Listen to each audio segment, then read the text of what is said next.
Most people believe that strength comes from numbers. The bigger the group, the stronger it feels. More voices, more opinions, more presence. And on the surface, that seems true. A crowd looks powerful. A united team feels unstoppable. A group moving in the same direction creates an energy that's hard to ignore. But if you step back and observe a little more carefully, something interesting begins to reveal itself. Because not all groups are as balanced as they appear. In fact, most aren't. There's usually a subtle imbalance, one that isn't officially declared, but is quietly understood by everyone involved. You'll see it in the way conversations flow, in who speaks last, and somehow gets agreed with, in whose opinion carries just a little more weight than the others. It's not always obvious.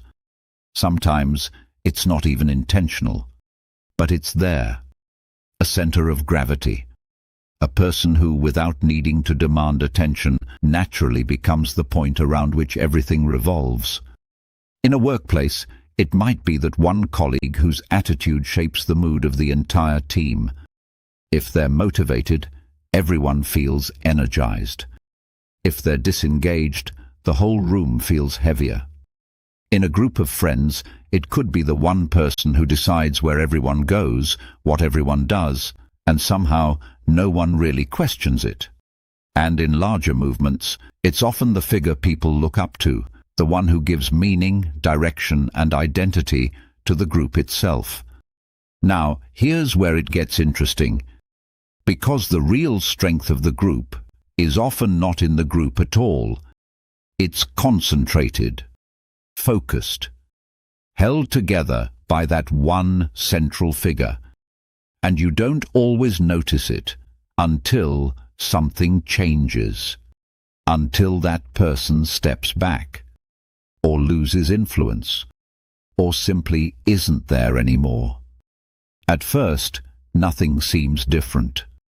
Conversations still happen. People still show up. The structure is still intact. But then, slowly, subtly, things begin to shift. Decisions take longer. Energy feels scattered. Confidence starts to fade. People hesitate. Not because they've suddenly become incapable, but because the invisible thread that connected them has loosened.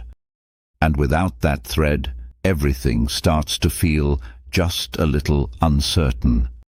You might even notice small fractures, disagreements that didn't exist before, silences where there used to be clarity, moments where people look around, waiting for someone to step in. But no one does.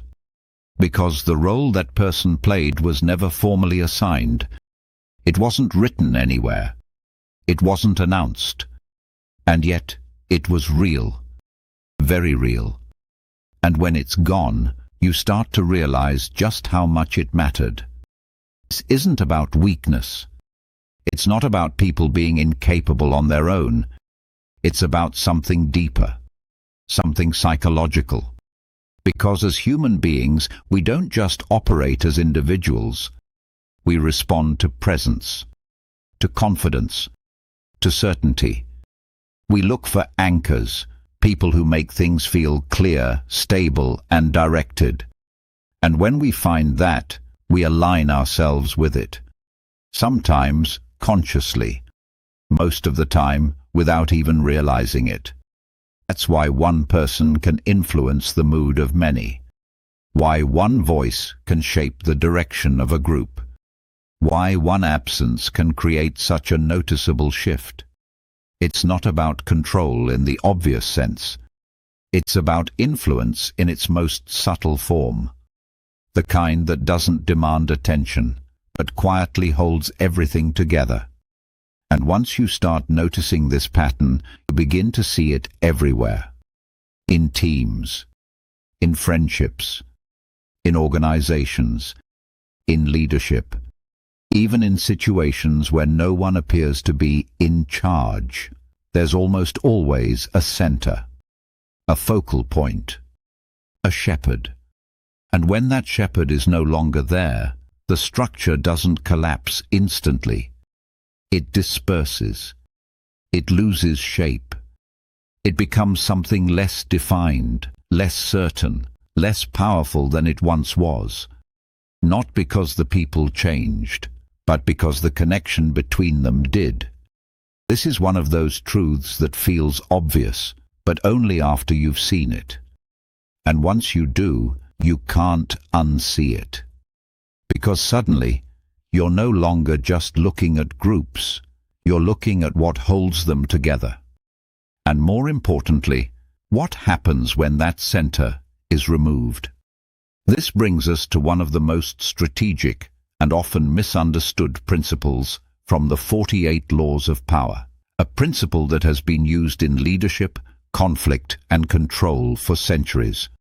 Law 42, strike the shepherd and the sheep will scatter. Welcome to Mind Hums, where ideas spark and curiosity hums.